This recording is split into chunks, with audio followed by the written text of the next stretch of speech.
The broadcast is now starting. All attendees are in listen-only mode. Welcome, everyone. Thank you for joining us for the October Trending Topics webinar. We'll give it one more minute for folks to continue to join, and then we'll get started.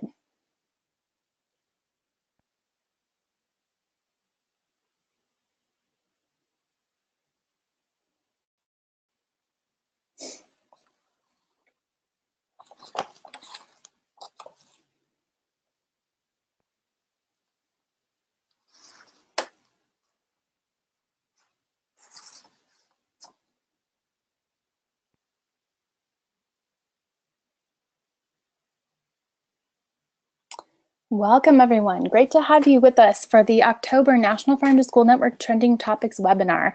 Today, we will be celebrating farm to school state by state.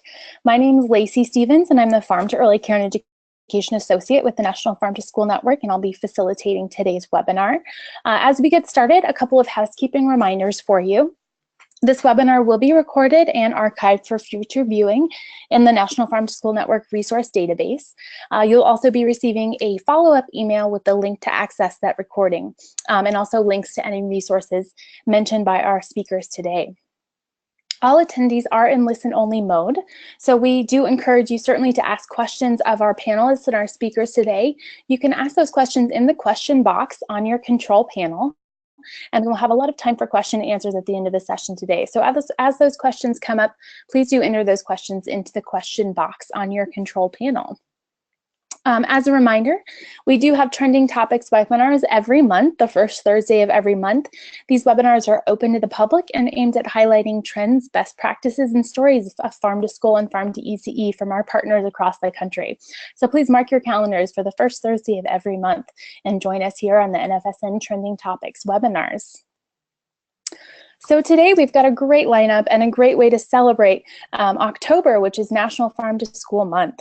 I'll get started with a few updates from the National Farm to School Network, and then we'll move into our speakers to hear a little bit more about how they're celebrating in their states and lifting up local this October.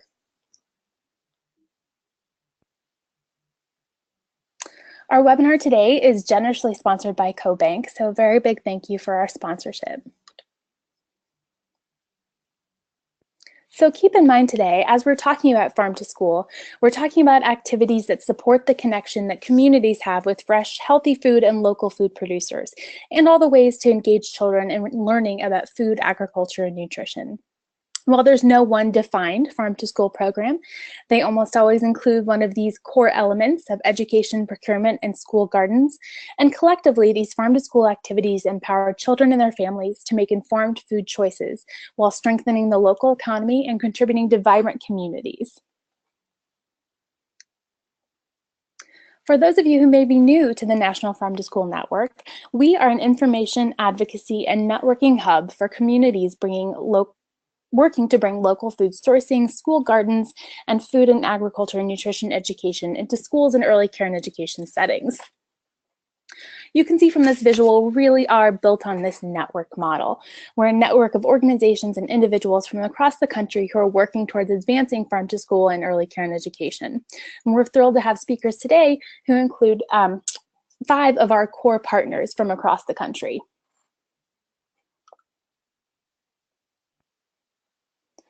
So we have been very busy at the National Farm to School Network and have some great new resources and reports to share with you in the coming month. We recently released our Growing Head Start Success with Farm to Early Care and Education resource, which aligns farm to early care and education activities with Head Start programmatic and learning standards. That's available on our website, and we'll also be doing a webinar next week on Tuesday, October 10th to highlight that resource, as well as to highlight Head Start practitioners from across the country who are implementing farm to early care and education. We also have a brand new report just released that last week on the economic impacts of farm to school.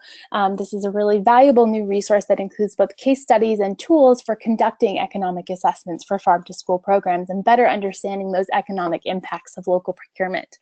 We'll have a webinar next Wednesday to highlight this new resource, to hear from the authors and learn more about the economic impacts of farm to school. And links to all of these resources, as well as links to register for the webinars, will be available in the follow-up email you'll receive at the end of the webinar. I also want to make sure we mention our National Farm to Cafeteria Conference and hope that you all have your calendars marked for April 25th through the 27th, when we'll be in Cincinnati, Ohio.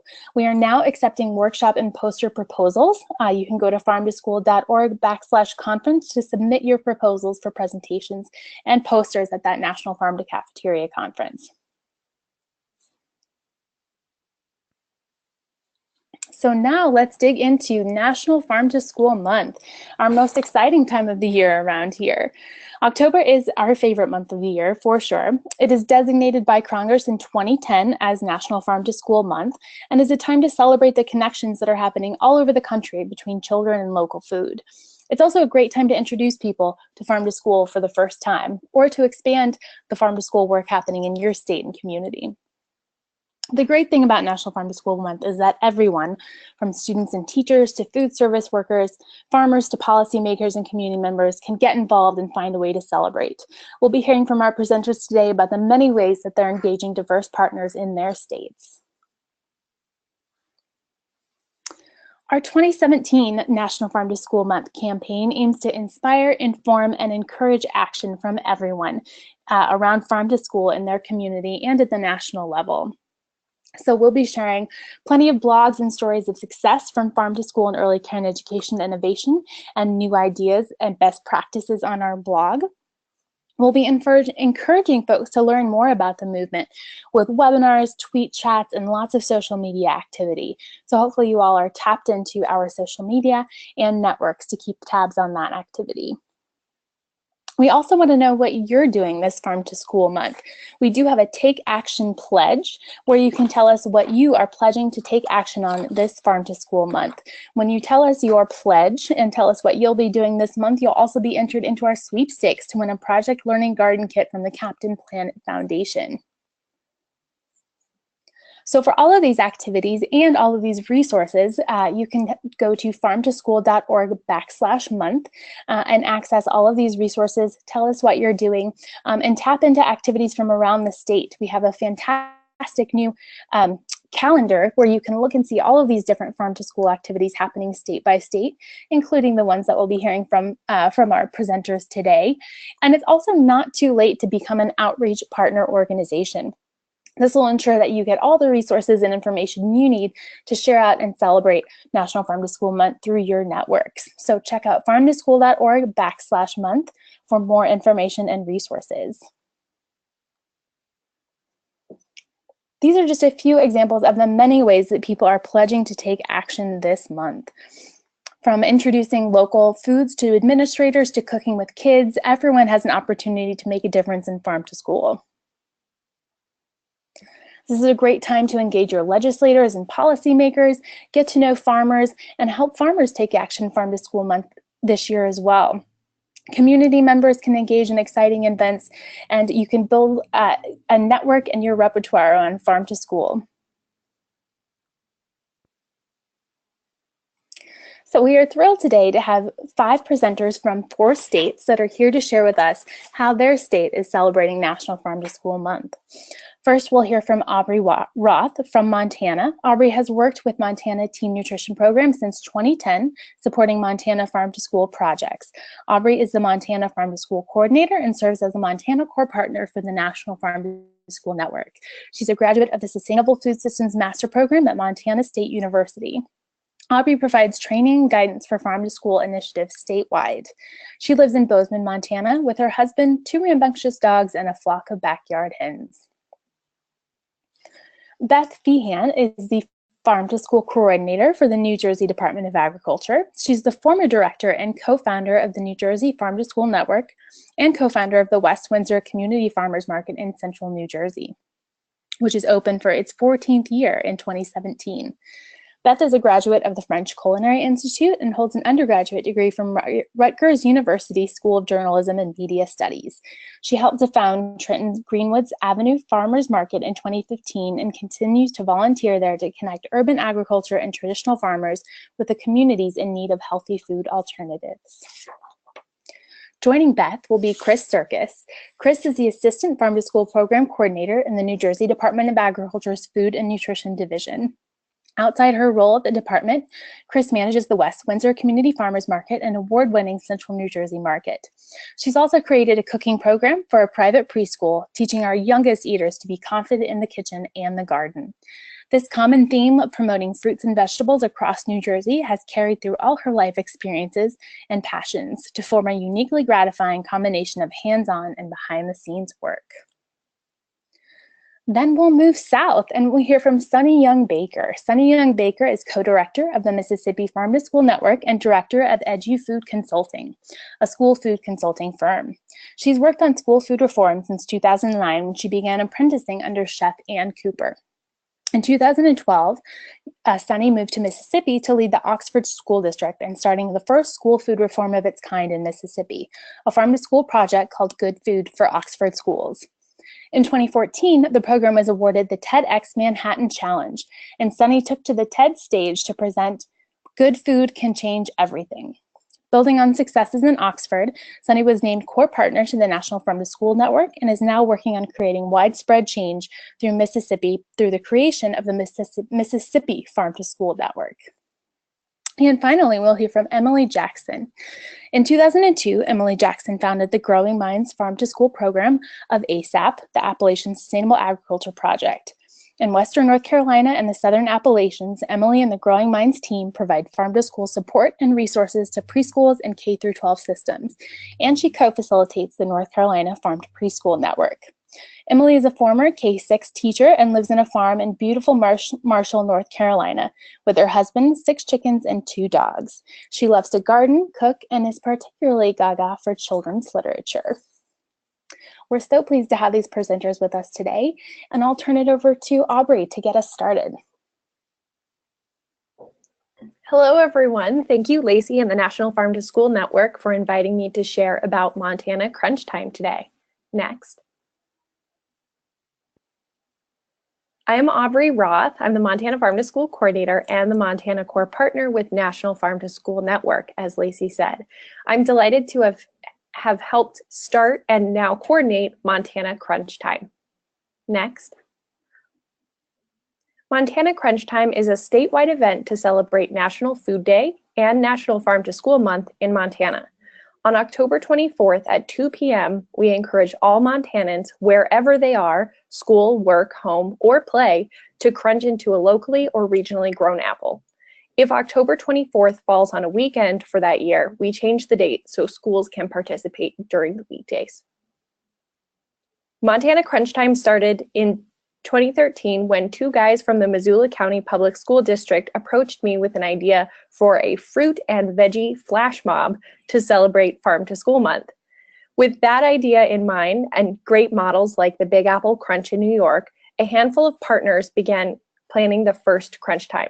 While other crunch events include a variety of produce, we decided to stick with apples since they are available in Montana in October, symbolize the connection with school and learning, and are pretty widely accepted by children and adults alike in their raw form. While being a Crunch Time partner is pretty informal, partners of the event are expected to help plan and promote the event as well as participate in it themselves. For example, Montana Department of Agriculture and Montana Office of Public Instruction are co-hosting a Capitol Crunch in the State Capitol building and are inviting all state government staff, Helena schools, and anyone else who wants to join in a collective crunch. We also include partner logos on the flyer.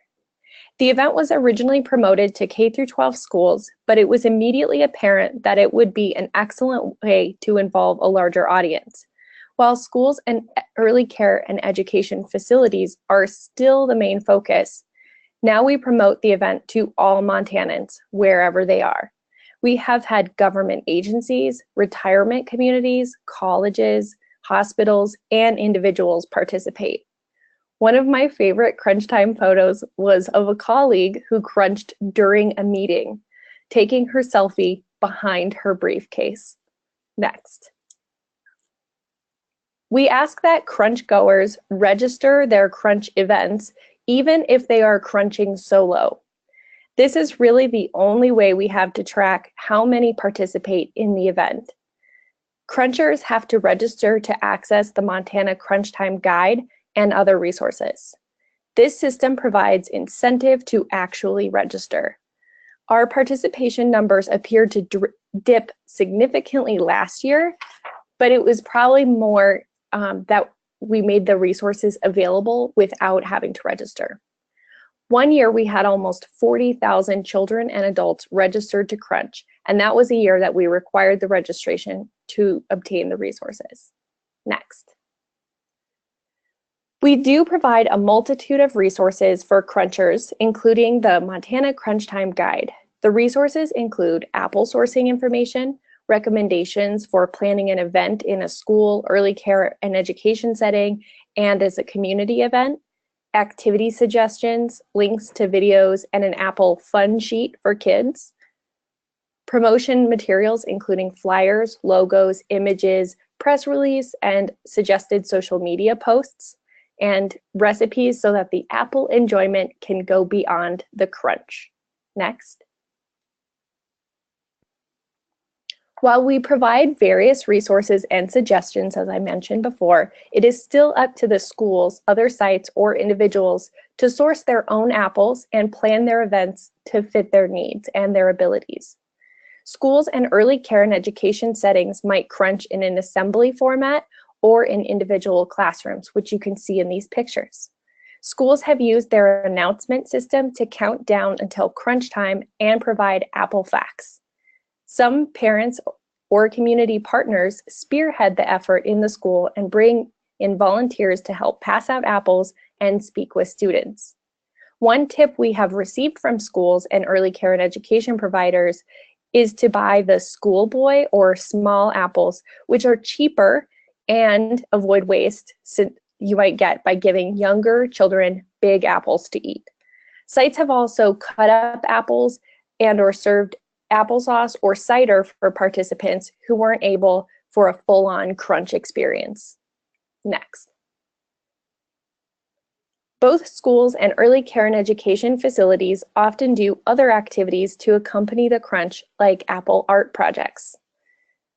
Many of them do tasting to learn about and try multiple varieties, as you can see in this press or this news article. We encourage schools and other sites to open up their events to include community members as well. Next. Crunchers are encouraged to share their crunch bites, which are photos, videos, and stories, with their local media and on social media sites. I collect any that are sent to me, usually by email, or are tagged with hashtag #MTCrunchTime on social media sites. Next. Here's a great example of students getting involved to promote the event. Due to technical issues, we can't show the video for you now. However, I encourage you to watch this fantastic video that students at Whitefish Public School in Montana created to show their district-wide crunch. This video shows high schoolers and elementary students participating in all different ways, including assemblies, classrooms, in the couple minutes between classes, and I think it's a really fun example. Next. We encourage everyone to participate and share their crunch bites. OPI recorded a video that could be shared to show their crunch time event with the staff that were available at that time. Next. We're happy to share our resources, including the Montana Crunch Time Guide. So if you are interested or have any questions, feel free to contact me.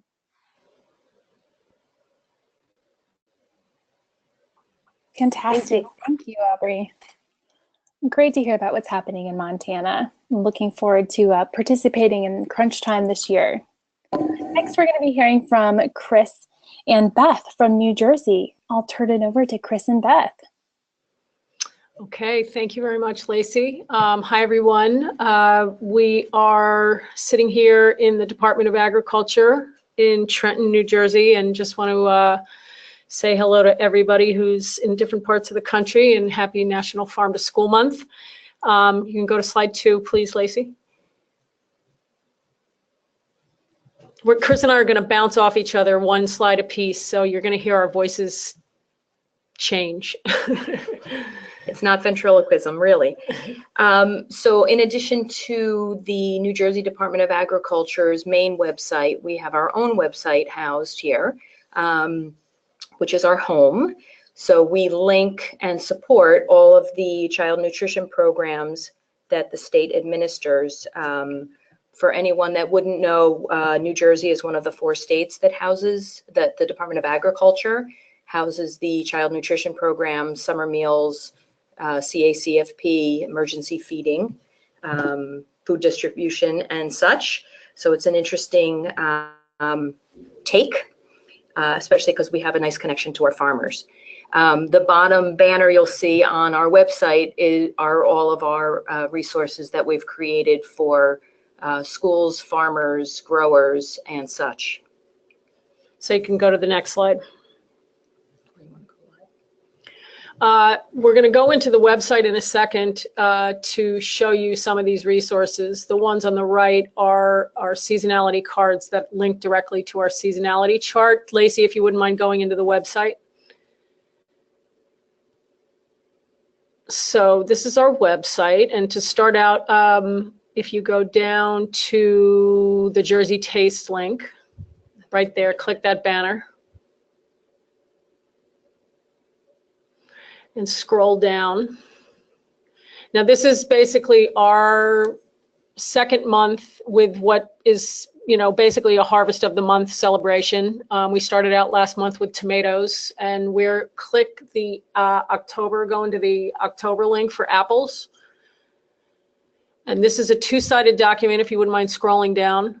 The back of this document has fun facts that we share this especially at trainings where we are doing hands-on trainings with food service people, and present this to them and say, you don't necessarily have the time to go create curriculum, but if you print this out or point teachers in your school in the direction of this link, a good teacher can find something in those apple facts to teach to and wrap a lesson around, so that you've got the entire school talking about apples in the month that you're serving them in the cafeteria. So it's, it's very similar to what Apple Crunch Day does and what we just saw in Montana.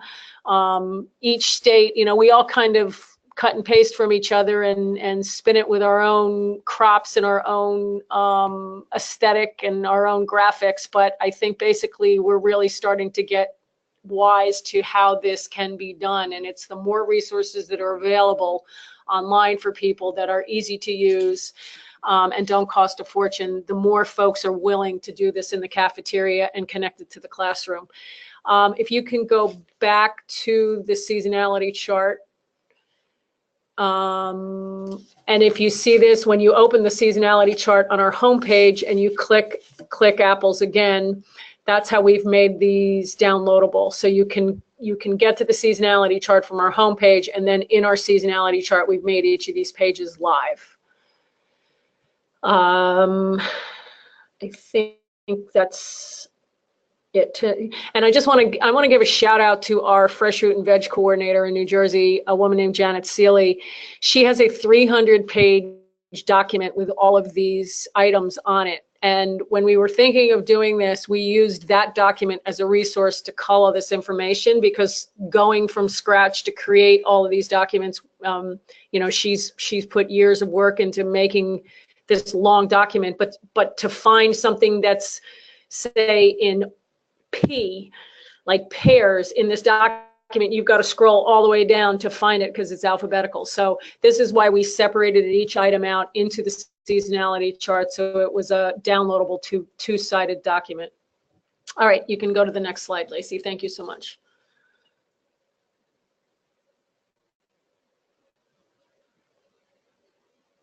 Okay, so as Beth mentioned, we kicked off our Jersey Tastes Harvest of the Month program last week for Jersey Fresh Farm to School Week. So it was our 7th annual Jersey Fresh Farm to School Week. We met at a farm down in South Jersey. We all wore tomatoes as googly eyes and all stood there and ate raw tomatoes with Secretary of Agriculture, legislators, and whatnot. When you're in our website, we've got, I don't think you need to go back to it, Lacey, but We've created each of these Harvest of the Month type program cards for schools to use. Farmers markets are using them. Our Division of Markets has sent it out to all the farmers markets in the state to highlight the produce as well. And we've created templates for taste test stickers or even just black and white printouts that schools can use to have taste tests in the cafeteria, you know, things in the classroom and such. This month is apples, obviously, which goes very nicely with what Montana's got going on. Okay, you can switch slides. And we kind of reiterated that. That was, you know, it's a great kickoff for us for Farm to School Month. We're talking more about the overall program, not necessarily what we're doing for Farm to School Month. You know, our Jersey Fresh Farm to School Week, you know, bumps up and is the predecessor to Farm to School Month, and all of the resources for the week can be used during the month.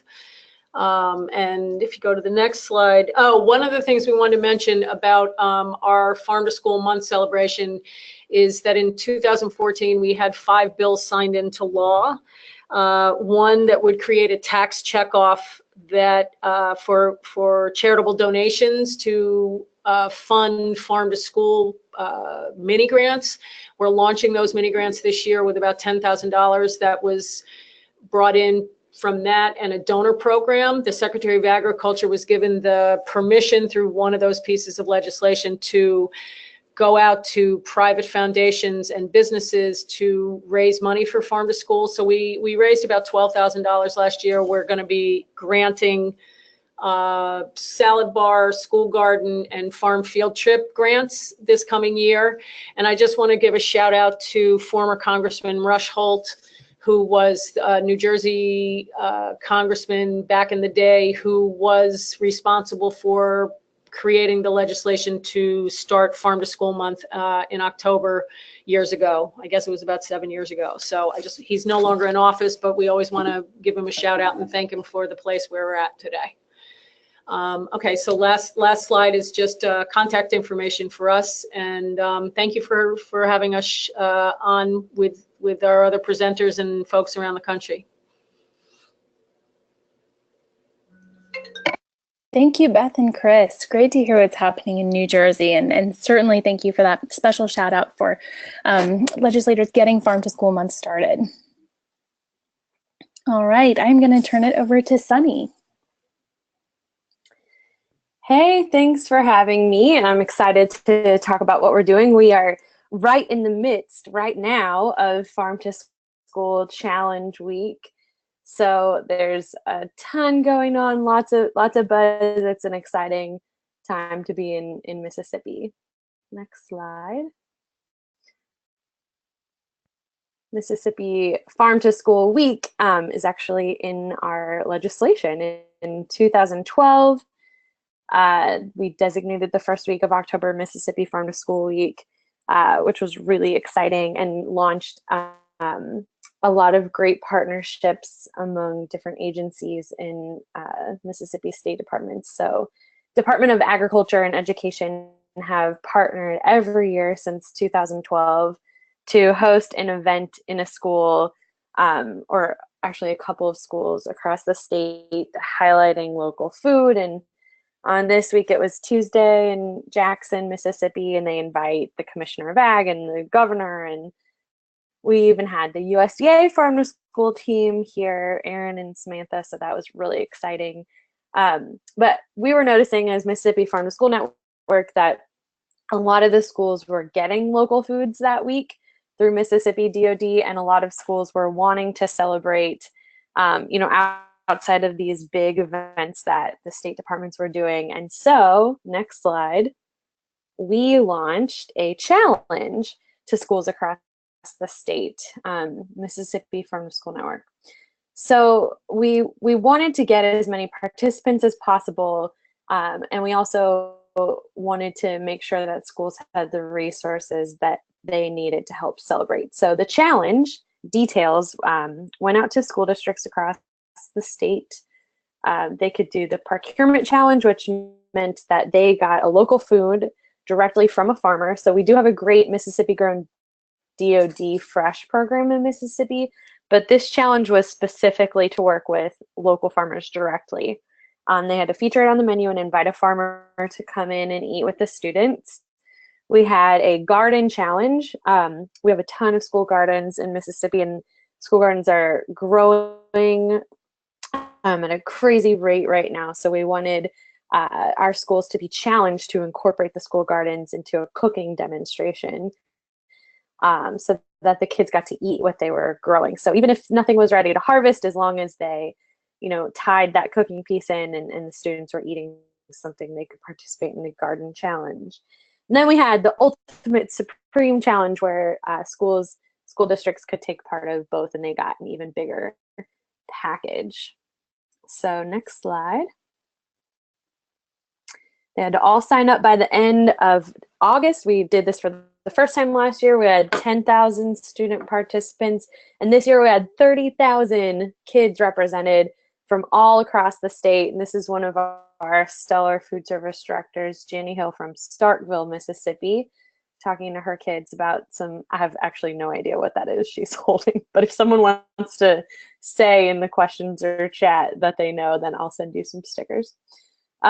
So we found that because we were getting such a great representation of schools from really geographically diverse areas, that it was an awesome opportunity to send our local representatives and our local senators out to different events to cover what was to just get to see what was going on in their area.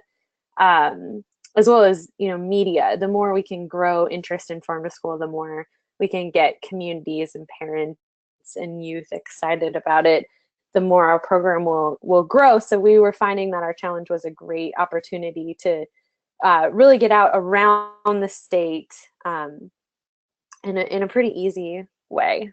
Next slide. So I learned this word when I moved to Mississippi, but there's, something called happies, which is little gifts or little surprise you get for yourself, for kids, for friends, just as like a little gift, a little appreciation. So we sent out packages of happies around the state for people that pledged, for school districts that pledged. They got a certification saying that they took the pledge. Last year they got it framed, they could put it up on their wall. We send out a ton of stickers. Stickers are so inexpensive and such a great way to get kids to try something, great way to spread the word about what you're doing. And when those kids go home with that sticker, they get to talk to their parents about what happened. I think we all know the benefits of stickers at this point. This year we did temporary tattoos too, which were a lot of fun. We worked with an awesome company out of Alabama that sends, instead of like flowers for someone, they send little herb baskets. And so we sent herb baskets to all of our schools to display on the serving line, just Mississippi Farm to School Week sign, and then encourage the schools to plant those herbs in school gardens at the end of the week. We sent out seed packets. We worked with a great company, So True Seed, out of Georgia, to do these custom seed packets. Last year we did radishes because they're so quick and easy to grow, and it's kind of immediate satisfaction for kids to see how quickly radishes grow, and often they haven't tried radishes before. So that was great. This year we did collard greens and chard and lettuces, just to kind of mix it up. We've sent out garden supplies every year. We've sent out tools. This year we sent out harvest baskets to all the schools. And then we partnered with Life Lab this year to send out activity guides for school gardens for teachers to use. So our budget last year was $1,000, and that covered 10,000 students. And this year we upped it to $3,000, and are finding that we're really getting a lot out of that investment in our schools. So these materials are relatively inexpensive to do for that many kids. Shipping wasn't even that bad, and we love to support the United States Postal Service. And we just really have found that this is worth it. So next slide, please. I'm going to show you a picture of our seed packets. Those are the seed packets from last year. And next slide. And these are the stickers and the herbs that go on the serving lines. So you can see that we've got our website on there on the sticker, and this is just a great conversation starter. Next slide.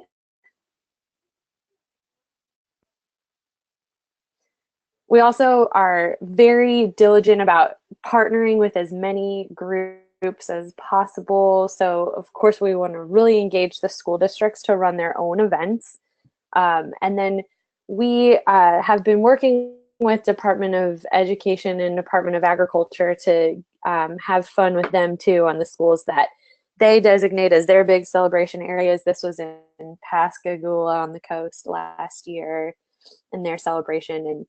And just want to make sure that, you know, we're in constant communication with them about what we're doing and what they're doing. And that's why this year we got to celebrate with the USDA, which was really exciting. So we really value this partnership, and we're so lucky to have wonderful representatives at Departments of Education and Agriculture to work with to really grow this programming. Next slide. This last slide are just some pictures of some stuff. This is all from last year. We actually have, because we've tripled in size, so many more pictures and exciting things going on. So I would encourage all of you in the middle of the workday to visit Facebook like you never do, and go to Mississippi Farm to School Network Facebook page and check out what we've got going on this week. You know, everyone's just really excited year two. But these are some pictures from last year. We had some school districts do some corn shucking, which was really fun with the kids, and set up fresh fruits and vegetables that the kids could grab on their way in and out of school. Mississippi is known for lots of delicious foods, but especially for amazing sweet potatoes. So the little girl up at the top is enjoying a Mississippi sweet potato, and we see a lot of that during Farm to School Week. And it's just a great opportunity to get the cafeteria staff involved too. And as you can see at the bottom here, they dressed up as farmers. But it's a wonderful opportunity to highlight their hard work. So thanks for the opportunity to share about the challenge. Great, thank you, Sunny. And we do have a response to your question. Liz Olson says that it is basil in the teacher's hand in that photo. So I will connect you two so you can get Liz some happies for her response. With that, I will turn it over to Emily Jackson to hear about what is happening in North Carolina this Farm to School month. Well, Lacey, thank you so much. Thrilled to be here. Farm to School month is one of my favorite months, like you mentioned earlier. And so North Carolina is crunching. We're going to be excited to be crunching all month long. But I wanted to start by giving a big shout out to Vanessa Harold in Wisconsin. She came up with the crunch idea and was gracious enough to let us take it and amend it. Well, first we amended it for the Southeast, and this year we've amended it for North Carolina. Last year, since we did it with the rest of the Southeast, we had over 700,000 plus students crunching. So that was really exciting. Next slide, please. So this is the North Carolina Crunch. Here's the website to tell you where you can find out more information. And this initiative is spearheaded by our Farm to School Coalition of North Carolina, which is made up of several groups: the Center for Environmental Farming Systems, the North Carolina Department of Public Instruction, the North Carolina Department of Ag, the North Carolina Department of Health and Human Services, and then my organization, ASAP.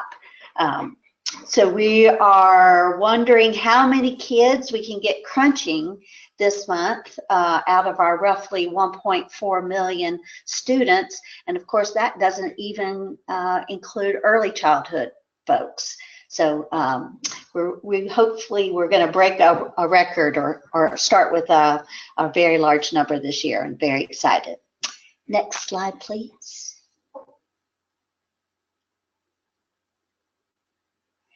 So like I think in Montana, maybe there's just going to be a crunch heard around the country on October 24th. So North Carolinians, we're going to ask people to crunch, if they can, with us an apple at noon on Tuesday, October 24th. So if you can't crunch or you want to do more, I'm going to share a few suggestions in just a minute about some other things that you can do if crunching is not something that you're able to make happen. You can see in that top left picture some children, they're peeling apples. They've got the I Tried Local apple sticker on. Like Sunny just mentioned, stickers that children wear at home on their clothes and then elicit those great conversations. That's kind of what we're going for. And of course, we know that children love stickers. Next, please. So a few details on crunch participation. After you log on to the website, which is growing-minds.org, in the bottom left corner is the NC Crunch. You log on there and we ask a few questions about who will be crunching and how many. So we can gather that data, and then you'll have access to the crunch guide. That'll be emailed to you. The guide will provide you with some steps that you might want to consider, such as assembling a crunch team, figuring out a source for your local apples, how to promote your activity, and a whole lot more. We've even included a template for a press release, as you can see there at the bottom. Next. And like I mentioned before, activities, and there's some suggestions for those in the Crunch Guide as well. Tying it to the curriculum will make teachers love you. And of course, there's just endless ways that you can do that. You can see these are some early childhood folks who just tasted several varieties of apples, and they're putting on the Venn diagram which one they preferred. But the sky's the limit for all kinds of taste testing diagrams that you can do with children. I know that we like to always frame tastings in a very positive manner, so we don't give children the choice of saying that's nasty. So we frame it as loved it, liked it, maybe next time. And we find that as a good way to get kids to, keep it on the positive side. Thank you. Next. Another activity, I think this was mentioned before, and it was mentioned in my bio that I'm gaga about children's literature. There are oodles and oodles of apple books. And so read one, eat an apple and read one. Doesn't get much simpler than that. So for the Apple book ideas, if you don't already have a plethora of Apple books, you can go to growing-minds.org, click on resources, and visit our searchable database. We're very proud of our database of children's literature. Of course, it has Apple books and all kinds of farm to school literature there for your enjoyment. Next. Involving the media, invite local media to your event, to your school, to your garden, to your taste test in the cafeteria, to your taste test in the classroom, or if that's not possible, you can use the press release that's in the guide to send out information. I know that the media particularly enjoys kid writing, so if you can include some language from children, that's wonderful. This woman she's tape recording the crunch from last year, and ASAP has a radio show every week. We have a local food story that we provide, and you can find that information at asapconnections.org. We have a farm to school one that's in there already this year, and then we have the crunch story from last year. So I invite all your listeners to listen to some wonderful stories. Next. Here's yet another activity. Invite a farmer to your school. Sometimes that's a little easier to do than getting the kids out to the farm, and farmers are usually very glad, especially if you think enough to pay for their time, since they are giving you time. So invite a farmer to the crunch to crunch with you, or you can take the children to the farm to meet the farmer that way. Next. Growing-minds.org has oodles of lesson plans that you can take. This is an Apple one, an Apple Exploration, but there's, depending on where you are in the country, if you want a different product, we organize our lesson plans by product and organize them in other ways too. So this, doing a lesson plan with your children, especially if it's something very hands-on, will make it a memorable day for everyone. Next. And in North Carolina, we even have a contest. So this one is being sponsored by the North Carolina Farm to School Cooperative. And you can, when you go to the growing-minds.org website, and click on the crunch, there's directions on how, if you're in North Carolina, you can enter into this contest. So I just want to thank you so much, and to let you know, to remember, you first go to growing-minds.org, click on North Carolina on the bottom left, fill out the survey, get your guide, and start crunching. And I don't know about you, but I think crunching might take a little bit of practice, and so I'm going to start today, so I'm really ready for the 24th. I just want to wish everybody a very, very happy Farm to School month, and here's to many more.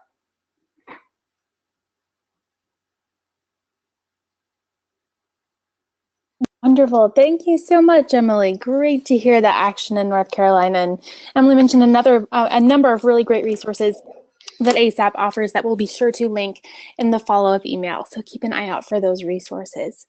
As you all have questions for our presenters, please do enter those in the chat box. And we do have some time for question and answer now. One of our comments is a comment, not a question. It's a shout out to Aubrey from, I believe, someone in Montana. It says that Aubrey does a great job and they're very lucky to have her in Montana. So thanks, Aubrey, for your great work. It sounds like it's well appreciated. Let's see, we do have some questions for our panelists here. So panelists, let's start with a question for Beth and Chris or Sunny, if you have comments on this. You both mentioned some pieces of state legislation to support Farm to School and National Farm to School Month efforts. I'm wondering if one or both of you could speak in a little more detail about the process of getting that legislation passed in your state. Sunny, you can go first. Okay, can y'all hear me? Mm-hmm. Yes. Okay, good. Yeah, so this was legislation that was a partnership between the Mississippi Food Policy Council and a Mississippi State Senator that we worked on in collaboration with Harvard Law School has a food policy clinic. So we had some great lawyers from Harvard Law School helping us draft that. And we were seeing Farm to School growing across the country and really wanting to promote it in Mississippi and grow it. And so that was something that we drafted together that didn't have a dollar amount attached to it. And it's a real feel good, like everyone's really excited to have that pass and celebrate.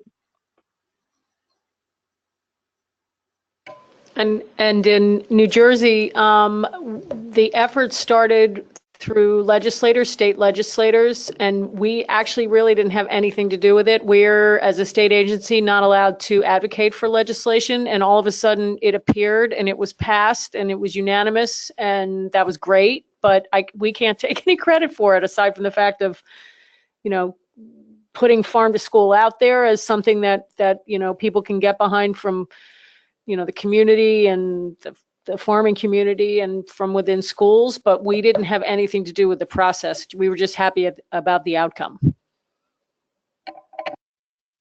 Great. Thank you both for those comments. And it sounds like, a lot of teamwork goes into those pieces. And I will mention that we do have a great policy director here at the National Farm to School Network that for states that are interested in the process of state level legislation, we can certainly provide more information around that. So thanks for sharing those stories. We do have a question around funding HAPPIES or some of these materials around farm to school resources. Do you all have any recommendations for funding opportunities or grant opportunities that you've been able to access to help fund these Happies and other Farm to School Month activities? I will mention that today opened up the USDA Farm to School grant application, so that is certainly an opportunity to enhance your state's farm to school activities with that grant application. But wanted to hear from, perhaps let's see if Aubrey and Emily might have any recommendations. This is Aubrey, and in Montana, we don't provide a lot of the Happies for sites. Fortunately, the National Farm to School Network and USDA Farm to School have provided us with some, so we're able to give those out to schools. But for the most part, we find funding with our partners, and then if we do have funding for stickers or flyers or things like that, we'll provide it on an as-needed basis. But we haven't necessarily done that every year. This is Emily. We try to build some funding in for promotional materials into almost every grant we write. And we find that buying them, like I think somebody mentioned earlier, if you buy them in huge enough quantities, it makes them less expensive. Right now, Blue Cross Blue Shield Foundation of North Carolina is our main grantee funder that's providing those funds.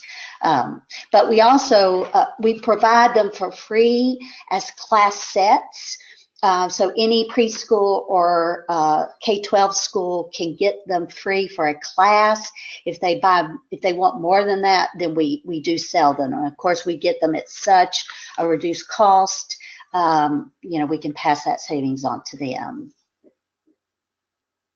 Lacey, I'll add in real quickly too that for me it seems like it's easier to get donations for items like this than a lot of the things that we're fundraising for.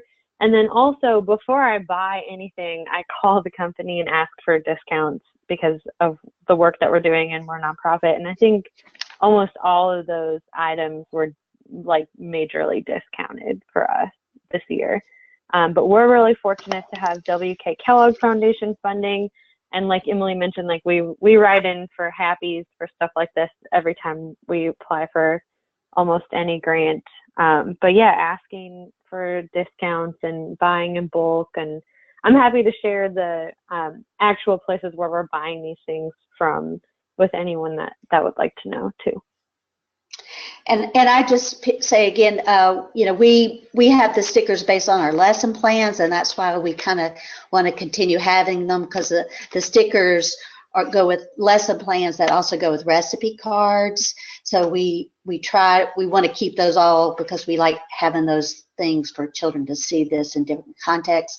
But my organization works with farmers, and we find ourselves marketing and promoting farmers, of course, probably more than anything. And so we're constantly, we have an art director in our nonprofit, and we are making banners, rubber bands, bags. I mean, we make signs.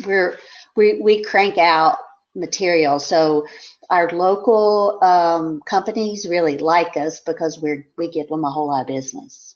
So they give us a break. Great, thanks for those recommendations. Sounds like a lot of really capitalizing on those partnerships and relationships happening at the local level. This question is for our Apple Crunch event, so Emily and Aubrey. How do you help schools and school districts carry these farm to school activities into the rest of the year? Well, I'm still unmuted, so I'll go. This is Emily. Like I said, we have a product of the month, and so we have a seasonal product that can be purchased. We set up our seasonality list with a local distributor, and it was things that schools could get inexpensively and in good volume. And then we've just built all of our educational and promotional materials around that. And then we just, make all that information available on our growing-minds.org website. So for us, the Montana Crunch Time is sort of a standalone event.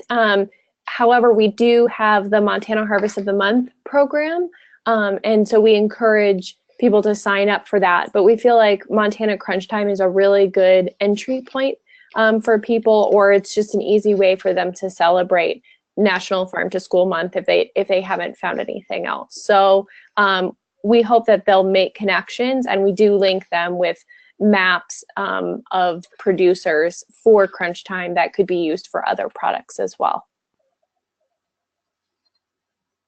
Great. That sounds like a great lead in into our next month's Trending Topics webinar, which will be focused on Harvest of the Month. So don't forget to join us for that. We have time for a few more questions here. We have a question for Beth and Chris.